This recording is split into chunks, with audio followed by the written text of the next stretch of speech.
Anamaya i rasam dam oma sogya anu yang ge important de wa sangba anu isi ma dolak ba patawaga nang sangba iket asui gedu e explain de tolu zai amik ne du ngau tolu sei tolu ja i rang le i namai rang wa wo topic jena anui pau pai mina rang gyak ba ka sing mina rang gyak ba man zo lu te slow ka se bu man zo lu te ba xia le i be ga le ka se bu ni rang wa le anui man zo lu te slow man zo lu te ba xia le ka se bu i rang wa ma so gya i agu channel ji ma kyang ga i le gu de le je i agu channel ji ng speech ka se bu ne te le je i ning ning ko te ne i ra mi ko te ne i ra mi se de i ning ning ge em ap tha ga le a ji du te ai a ki gu i sau sa mi bu du te ai zai i ko gu me du te be sin print du te ra de le de i se je GT ne ma kai de le ka na hang sam na rang le he nang GT kai ba na ma wu le GT kai ba da miram kyu title jiang pa ti me zai ko kong pa ti me anai ki na te ba da NG ja te ko le zai anai ki ro ga na hang sam ma GN du te du la mu zai le du anui ki na te sing ba da NG te ko le na NG te ba nang si te kli da la le ja rang le hey be de i du ning ning ye le i ya na miram ki pe gum na sam sai pa ra du ba mu me le ning ning ye na sam wa le hey na NG 小街地 bra 的嘞啫，伊都宁嘛宁的嘞，伊都宁都对那个呢，伊宁嘞啫，宁拜宁嘞，把宁是嘛个，哎不是那小的嘞，在个米都咋行嘞，可能伊，但咁特对嘞，米都是打的，伊都宁拜宁句咁嘞，NG 呢，咩街地 bra 咪小那，起码的那伊 NG 小路阿是街 bra 咪都宁拜宁咁嘞，这都是打嘞。NG 呢咩呢是街都街地唔知乜嘞，在街里边街里个街那个星面呢马上的，米打地个白白咕咕个，米打地个呢米弄呀嘞，这搞什么么呢？那个米打地个呢白白咕咕个呢，是个呢get米弄呀嘞，这不咕嘟，白豆不嘟拉嘞，那都是咁说都嘛嘞，看来一样的。ai cái này cũng mà sẽ có loại mà khá i point ye i te gitu le man zolu te bana siale zolu te slow ja anui po pai mena ka sing mena du haralam si mak ting ne du a seu ja sakele ja ka se kana na mai a sui ge i pet pa za i ne ngau to lu ba seu to lu ba i ni ngai ni ge adage i tui tau ka sang ba ket ba me je gena i apo video te le je i te ko de le namai go video wa tv le mi si mak le pala le ne anuinga ka nang ba dam ke zai si po go video du ka sa kai tri ya se na i tv le de le kana i ban ke ra de le anuin ka na chi je se je ba ma USA American ke de ya American mugu leader hangket miram ne gimi ne kapsen ni bepe gura samjang ka social media ka puting je tela le chipo pe rasam ge i piap kai bloga alung ya ma de to ket ba ne zai chipo pe sai bi ga pan nau na sam sa be ga de to ka sam ba mi je ge na i apo video te tri lu zai asui ge na za anui po pai me ran ke ba zai sir ma sa anui ai ja ka sang ja asura ile ka se ba mi je ge na i do alung te de ge i te ga gu le apo video te le je i te rang ya mai nzolu te sulo nzolu te ba sia ko le ja ka sim na rang ke ba me gu ja i na mai ai po video ngo lu je ge na i si po pa sai be video ngo lu je ge na i ada ga lu to ba ba je ge te le ja wai ba le USA 嘅 gimme 呢kapse ni be pe ja sau mày sai câu ta tê của mày câu ta tê na sai của mày cái đấy cái na anh bị chuyện gì USA ga Charlie Kirk ka se be American go right wing political activities kya pa right wing le jaka se nai zai pa entrepreneur du le jaka se nai zai pa media du le jaka se nai azang pe za ka sia te mram da ga ngi za samsung ta sang na te ro le ja pala le na siam zang gi ba me pe zai ka pe mi krai pui mi krai kalak te le bam ya ayana ba thoma le se ngi je ba me pe zai pa sam sa kana pa i be te lu bi kana ya da sai ya du hing ma le i sai ya les du ara pe da ya do le je hing ma zing da sa je ba me pe azang pe ja market America ka de ga pa America go right wing te ja te pro bam pe media te ja bam pe ja market ka su Utah Valley University ga September that 10 2025 nai kum zai ka ke ya pasu ge si ga American comeback tour ka se be ya pasu sam sarang ya pe be le ja ka se pasu ge si ya pa rai lang be te ja American comeback tour ka se ba speech sara pa sam sarang ya sipo mai na pahang ya ngau rai tu le ja ka se azang pe na si ga young generation university ga hanamra ma lisi ga te hang lu te rabatak te rabatak aseuja te hang batak haso pi lu ja ta te rabatak haso pi lu ja ta te rabatak pana aseuja down lai look forward to the future aseuja azang na sipok lam ma aseuja dam tu di le ja ka se le azang na sipok lam ga na ma young generation ka luang da ra ga pe ze i ze lung da haso pi ang na bu future mi wang da bi gan ko mi se bu lam la le hang ga na ma da ga thai je bam lo ga jem na hang ket na su ga si po pa sam sa bam hi sing na su kap chen ni le bu go funeral service se ja memorial service se de du ku si po da stadium ga di bi ga na bu go service ya se ja lu de se le si bu go service lu bi ga ziam na na hamik na mik hazu na hazu saraga da wang ting ai bi lo ga panau na ase ja panau bu go speech met te da dam ke le zai panau go speech te i sin brin te ze ing king nun king kam ale dam mi sang le te mi sang le panau go speech ing king ai bi ga i ahang ge important bi be i ko ta ze irang ole important nya le du panau panara ja pana pe ma bam ke ka stage ke pa sab su ru ja asida sam sa ja harasam bible sam Isaiah surugu te set ke ro da sam ki ne te lu ja pa ja asida sa pa se le harada ga ya hararam te rang ya zai harahang ya ya ne ready de le ja ka se go sam sa ja si po sam ki ga harana pa sung ko ta te lo lang keu mi ja pa ready de le here I am send me he pa ready de le harata la mete ka ngari di de le ja ka se sam ki ja ase sa se le pa nau na si ja na mai ana pe sai je ba mi ja harana lang ke lo de le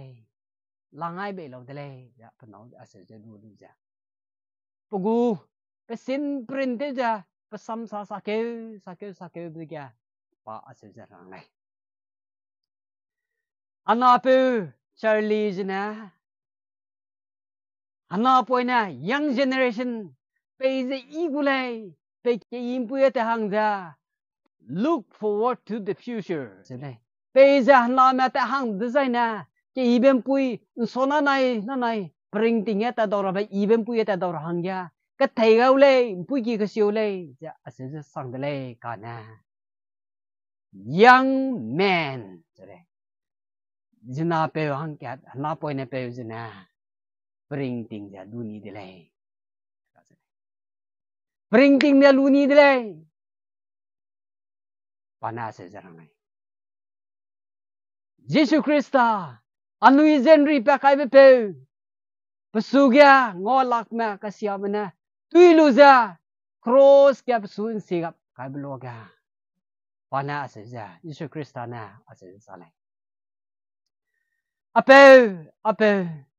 ပနွေမောလမ်လောပနွေကောက်တေမီပနွေချီမာရလေ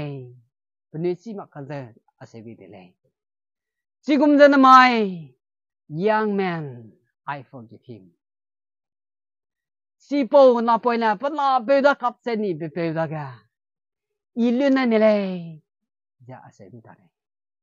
ပါလေဂျာစီပိုစမ်ဆာဆာလူပလုံဟပ်တီတယ်လေဇိုင်ဟပ်တီဘာအိုင်ဆိုရှယ်မီဒီယာကအိုင်ဒလီနီနမေဒီပီနောပါစတေဆေဝမ်ဇိုင်စမ်ဆာဇိုင်နီ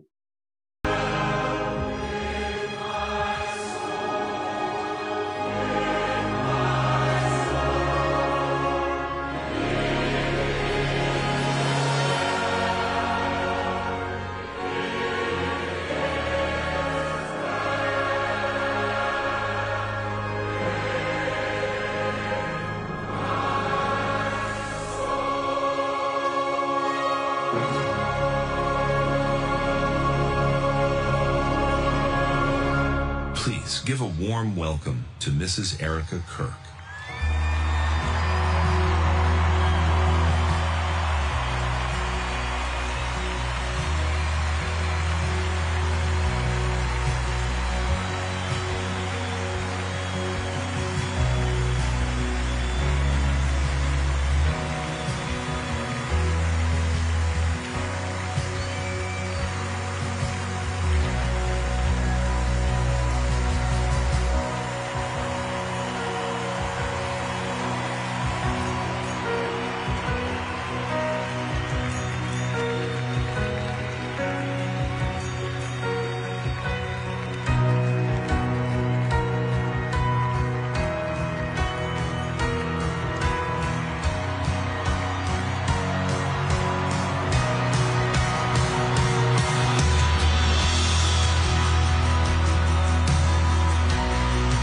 My husband, Charlie,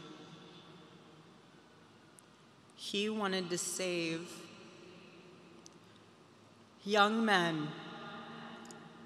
just like the one who took his life.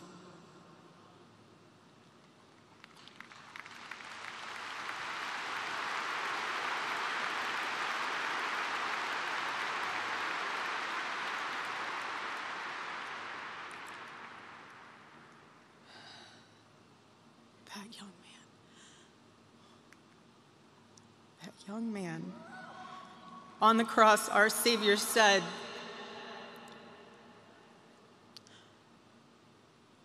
"Father, forgive them, for they not know what they do." That man, that young man, I forgive him.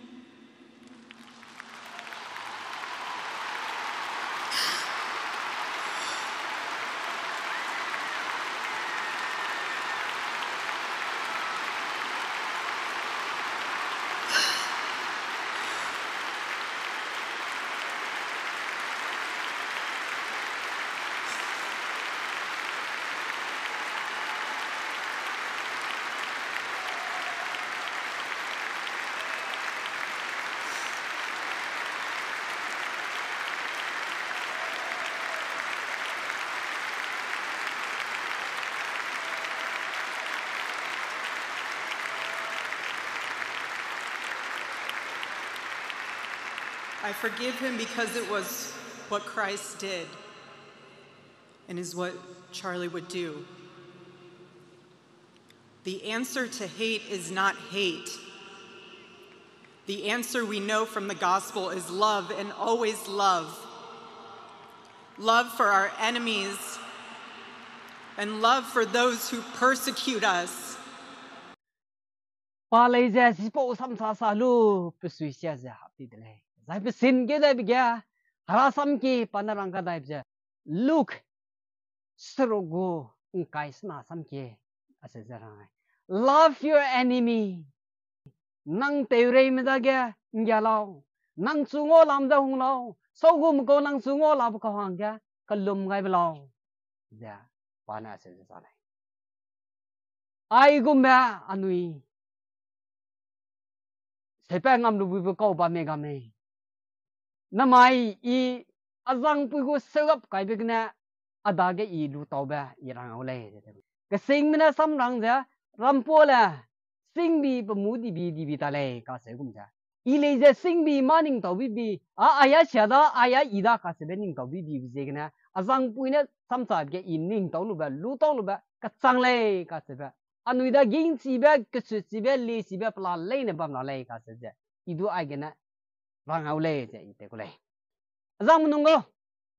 mi da ge perra be hadaura be bam di je na anuina te imbia sila le na mai knu iram je Charlie Kirk ka sebe pe uda ge miram ne gimina kap sebe je rane beting sang di be je Aseura ko lo dele ba langai bi mi si makle. Zai Donald Trump USA go America go president song te rame ja ka pa tingya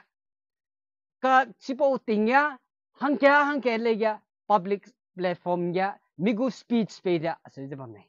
Sigum dia Donald Trump nei ja pu speech pe jabam lo ka pasungo lang mina pasu attack te lu ja yimina kaptale.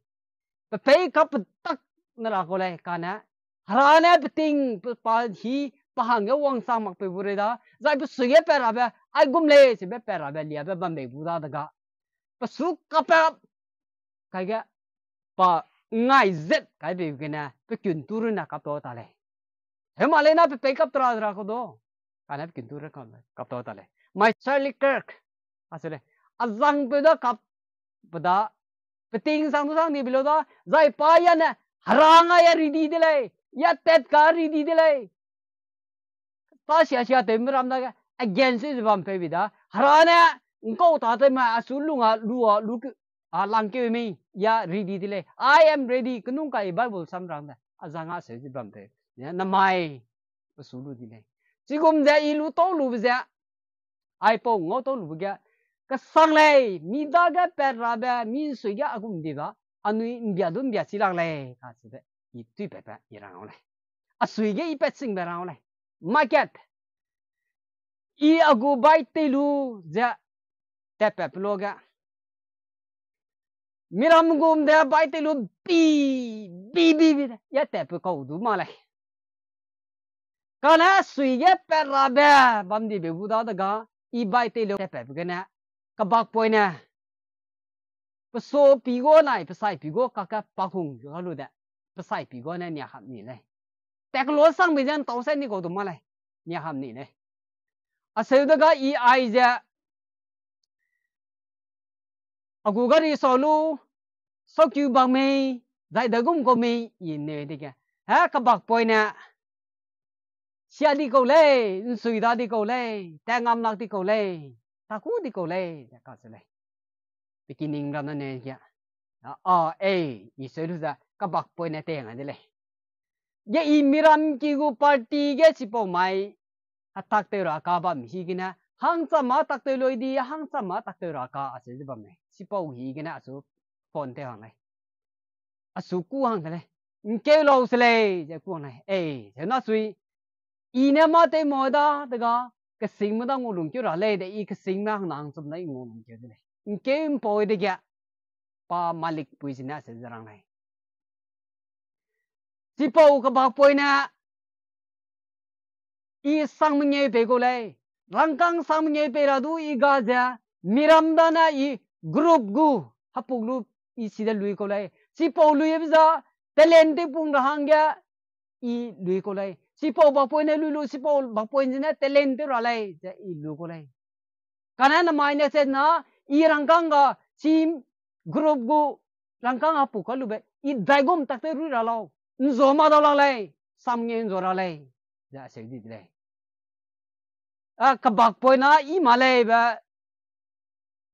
sa be di ga ele ka bakpoina I ma ka lai ka bakpoina hatak tu te ta di lang na lang chum na tak te ta di en rabi chabi pduirun na sakta se ke ga sipo sama te ta di siam pia ai tu da pe ko de le pa le sian si sek da rang de kana pe kai be di ga ka sei si na pa su te ja de kang ka po ai be de ga pa hang ji na da na so na se na improvement bam gum nei si ne I agu hope bam ja azang point I pe da le u le azang point I pe da je na zolu ja talendu pegu zolu ja sipo gu na irang kang ka pu mi du ru gu le je I se bang ku le kana na mai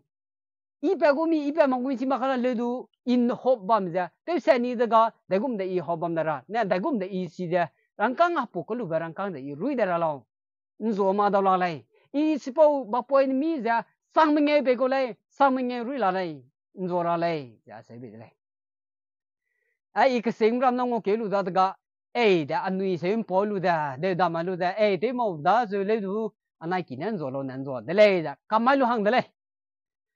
kam mai lu da hang da kana ka sing ram na surang le nang chi den zo gu ta zai na nang ka re na rang kang te lu ja nzim ze gu na tai se su lo kana ka sing ma da ngo lu gu cha nang chi po rang kang ja zo lo noi ja su ka te jun nai de le a se be de ge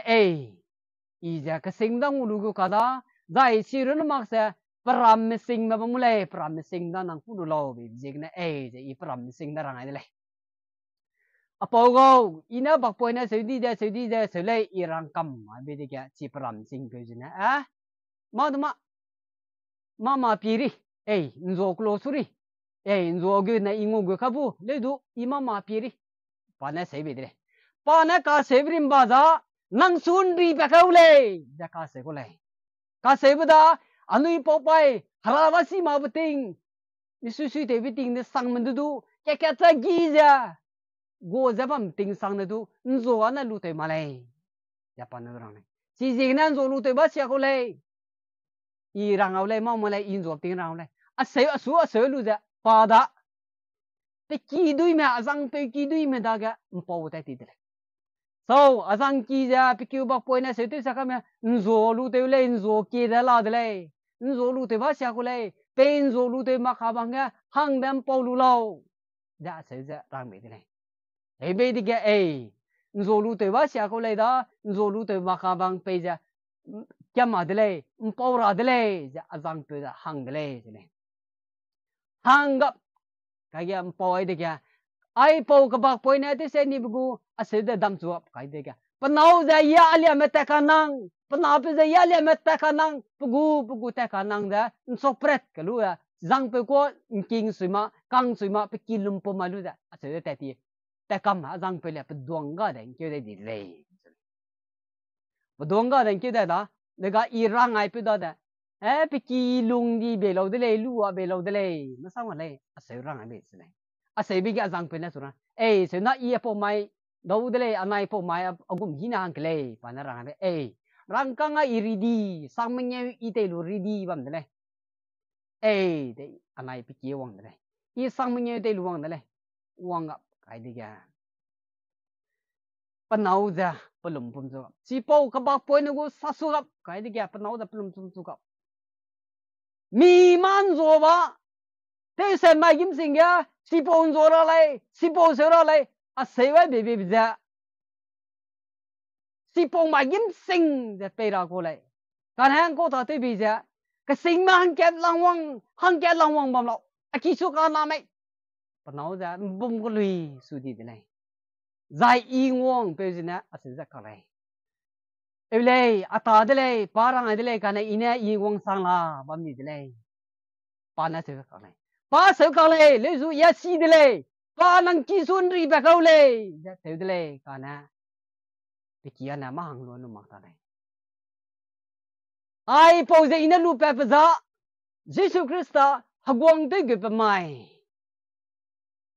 ยามนาเกกีมนะปลุสุยจะซาจาโฮซานาโฮซานาซานาเสจะซาเลยกานะเยซูคริสต์ดะตุลูบัมโลกายามนาสิปองโบโฮซานาปลุสุยจะซามบ่าวจนะเยซูคริสต์ดะครอสยานลาวอินเซเซนลาวอินเซเซนเสจะซากะเลยสิปองลุยเสียกะนะไมอันนี้คริสเตียนไม่ได้จะบัมเลยจ้าฮรากีแต่ปโลกา revival วังปโลกา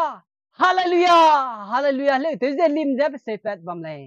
การนั่งกินก็ไม่แต่ปโลกานจอราเลยอาศัยจะบัมเลยนี่ไงเนี่ยเรานั่งกันใจกับลิมกันนะฮราตาเตจะบัมเลย decoration หังฮราตาเตไม่นั่งการุณน้ำไม้หนึ่งปีนี่เราน้ำไม้ชาลีข้าเสพเปCharlie Kirk kasi be udah ga gemina kapsen ni bloga panau na pelung jay tanay ja Jesus Christa anu izin ri pakai pe cross and se bloga ape za kudu ape penuin kau temi penui simare lai penui mau lem lau selu ja ana pe da te se pe da du I pe mau lem lai parang si cha pe namai nang sui ga Paka zai te ja raki ga lim ko ne te lu da nang su ya gum ba di point na do bloga nzora le pati zena nang kan zai ka pling me Christian me mang me nang ka re ning no nang ki su yang ko pe bloga nzora le ka se ani thoma lai ani po pai ma chi ma man sang na a se bam da ga nang nui le ni ngai ni lo ai de sia zu le se da di tu pe lai market